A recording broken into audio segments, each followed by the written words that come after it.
রায়ন এখন বলছেন অস্ট্রেলিয়ার কন্ডিশন অনুযায়ী বাংলাদেশের বোলাররা কেমন পারফরমেন্স করবে বলে আপনাদের মনে হয়?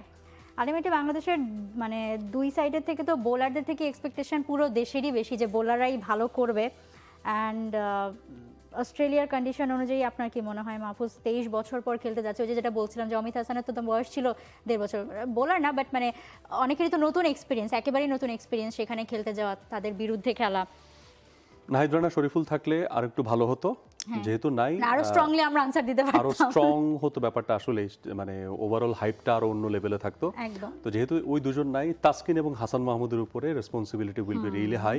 এবং থার্ড সিমার হিসেবে কে কমপ্লিমেন্ট করবেন, মুশফিক হাসানকে দেওয়া হয় নাকি খালেদ ইবাদতের মধ্যে কেউ একজন থাকেন, ইটস আ কনফিউশন, এটা আসলে বলা যাচ্ছে না। তো মুশফিককে নিয়ে অনেক আলোচনা হচ্ছে, তিনি অনেক জোরে বল করতে পারেন কনসিস্টেন্টলি, তো সেখান থেকে তিনি আসবেন নাকি পরীক্ষিত দুই পারফর্মারের যে কোনো একজন আসবেন, এটা টিম ম্যানেজমেন্টস কল। সৌম্য সরকার রয়েছেন ফোর্থ সিমার হিসেবে। AKS অর্জন করলো গিনেস ওয়ার্ল্ড রেকর্ডস। AKS তিনি যদি ওপেন করেন তানজিদের সঙ্গে, তাহলে আপনাকে সাদমানকে ড্রপ করতে হচ্ছে। সো এই টেস্টের 11টা খুব ইন্টারেস্টিং হতে যাচ্ছে, মানে আসলে দেখার বিষয় যে 11টা আসলে কেমন হয়। সো মিরাজ, তাইজুল দুজনকে যদি আপনি দলে রাখতে চান, ওই কন্ডিশনে দুই স্পিনার কতটুকু কাজে আসবে I have no idea, but being the vice captain maybe Miraz will be there, and being the consistent wicket taker maybe Taijul also will be there. But ওই কন্ডিশন অনুযায়ী ওই দুজনের থাকাটা আসলে কতটুকু justified, I have a question. এটা অনেকেই একটু হার্শ ভাবে নিতে পারেন, বাট কন্ডিশন সাপেক্ষে আমি এই কথাটা বলছি। সো এটা team management decision will be at the end. So let's C.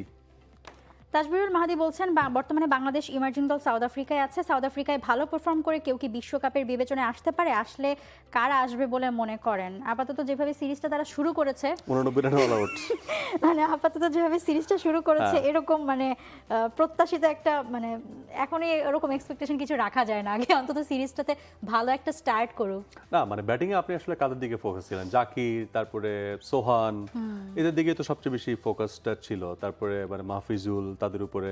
So এখান থেকে এই মুহূর্তে হুট করে ওডিআই টিমে চলে আসা এবং ওয়ার্ল্ড কাপ খেলা, ওই রকম আসলে প্রমিজিং স্টার বা খুব নক করছেন, অথবা এমন একজন যিনি স্টেটমেন্ট মেক করছেন 22 গজের, মানে আপনাকে আসলে কনফিউজ করে দিচ্ছেন, এমন কেউ অ্যাকচুয়ালি নাই। বা যদি আসলে আফ্রিকান কন্ডিশনে কেউ একজন আসলেই সেরকম কোনো কিছু দেখাতো, তো তাহলেও একটা ব্যাপার ছিল। বাট বাংলাদেশ যেভাবে শুরু করেছে, প্রত্যেকেই খাপি খাচ্ছে সেখানে। আর বাংলাদেশ দলে তো আসলে স্পটটা কই, আপনি দুই ওপেনার ফিক্সড, সেখানে যদি আপনি মানে যদি আপনার সৌম্য আসে, মানে তানজিদের সাথে যদি সৌম্য চলে আসে, বা ধরলাম সাইফ আসলো, হোয়াট এভার, নাম্বার 3 স্পট এটাও ফিক্স শান্ত, বা নাম্বার 4 যদি আপনি দেখেন, তাহলে সেখানে যদি লিটন খেলে, বা 5 সেখানে যদি তাহিদ হৃদয় থাকে। সো নাম্বার 6 নিয়ে কনফিউশন ছিল, নাম্বার 6 এর একটা আনসার মোটামুটি পাওয়া গেছে, মোসাদ্দেক চলে আসছে। সো নাম্বার 7 নিয়ে এই মুহূর্তে একটা কনফিউশন আছে স্টিল। সো ওইটার জন্য তো আপনার ইমার্জিং দল থেকে কাউকে আমরা আসলে দেখি না। নাম্বার 8-এ সো মানে এই স্পটগুলো আসলে ফিক্স মোটামুটি। সো এখানে there is nothing from emerging. MS Rana বলছেন প্রথম টেস্টে টসে জিতে ব্যাটিং নাকি বোলিং নিলে ভালো হবে? পরের প্রশ্নই করছেন একসাথে জুনায়েদ ইসলাম জীবন, একই রকম যেহেতু একবারে নিয়ে নিচ্ছি। প্রথম টেস্টে বাংলাদেশ টসে জিতলে যদি ব্যাটিং নেয় তাহলে কত রান হবে? অর্থাৎ টসে জিতলে বোলিং নাকি ব্যাটিং, আর ব্যাটিং নিলে কত রান হবে? মানে আমার মনে হয় যে বাংলাদেশের ফোর্থ ইনিংসে ব্যাট করতে যাওয়া এইটার মতো লজিক্যাল না। সেটাই, মানে অস্ট্রেলিয়ার বিপক্ষে আপনি চেজ করবেন, এই চিন্তাটাও করা দরকার নেই, আপাতত প্রথমে ব্যাটিং করেন। সো এটাই ভালো হবে আসলে, রাইট। সো ওই জায়গা থেকে প্রথমে ব্যাটিং করলে স্ট্রাগল টাইম হচ্ছে first 1 hour, the shiny ball.